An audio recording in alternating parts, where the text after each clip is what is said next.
Kumusta kayo mga soy ko? Ngayon, magluluto tayo ng chicken curry.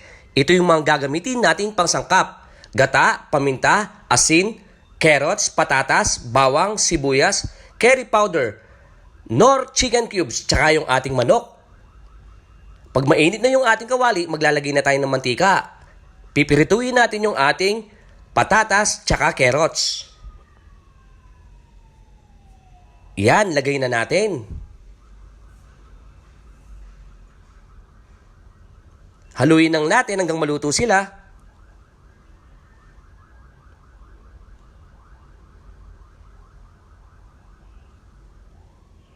Yan, dapat maluto sila ng maayos. Pagluto na, ihahon natin sila.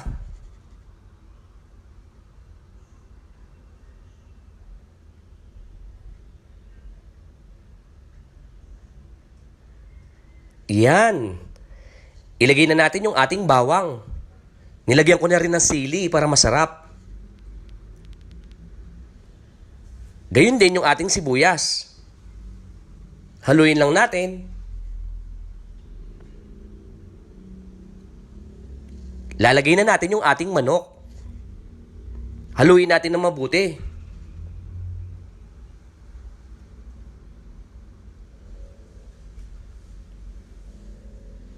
Yan, haluin natin para manuot yung kanyang lasa.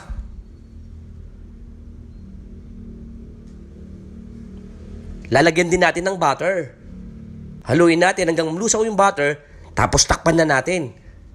Pag kumukulo na, lalagyan natin ng patis. Haluin natin uli. Yan, takpan natin hanggang kumulo. Yan, kumukulo na, lagay na natin yung ating curry powder na nilagyan ko ng tubig. Yan, baliktarin natin sila.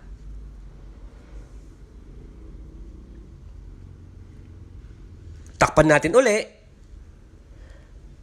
Pag kumukulo na, ilagay na natin yung ating atay ng manok.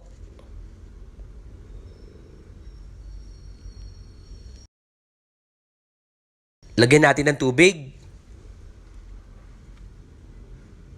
Lagay na natin yung ating chicken nor cubes. Lagyan natin ng paminta.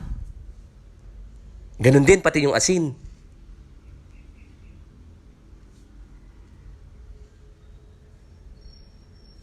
Yan, baliktarin natin yung hindi pa masyadong luto. Takpan natin. Yan, kumukulo na. Lagay na natin yung ating gata. Haluin lang natin.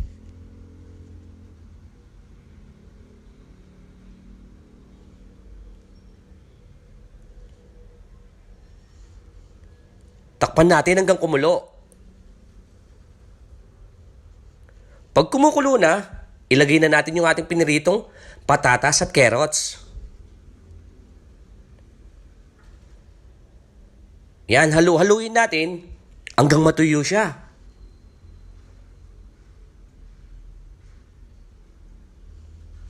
Hayaan na nating matuyo. Yan, kulong-kulo na.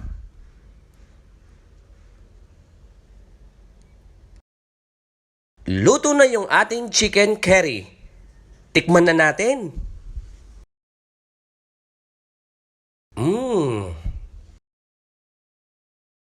Yaman na, soy. Paki-like and follow nyo po ako sa aking Facebook account. Salamat po.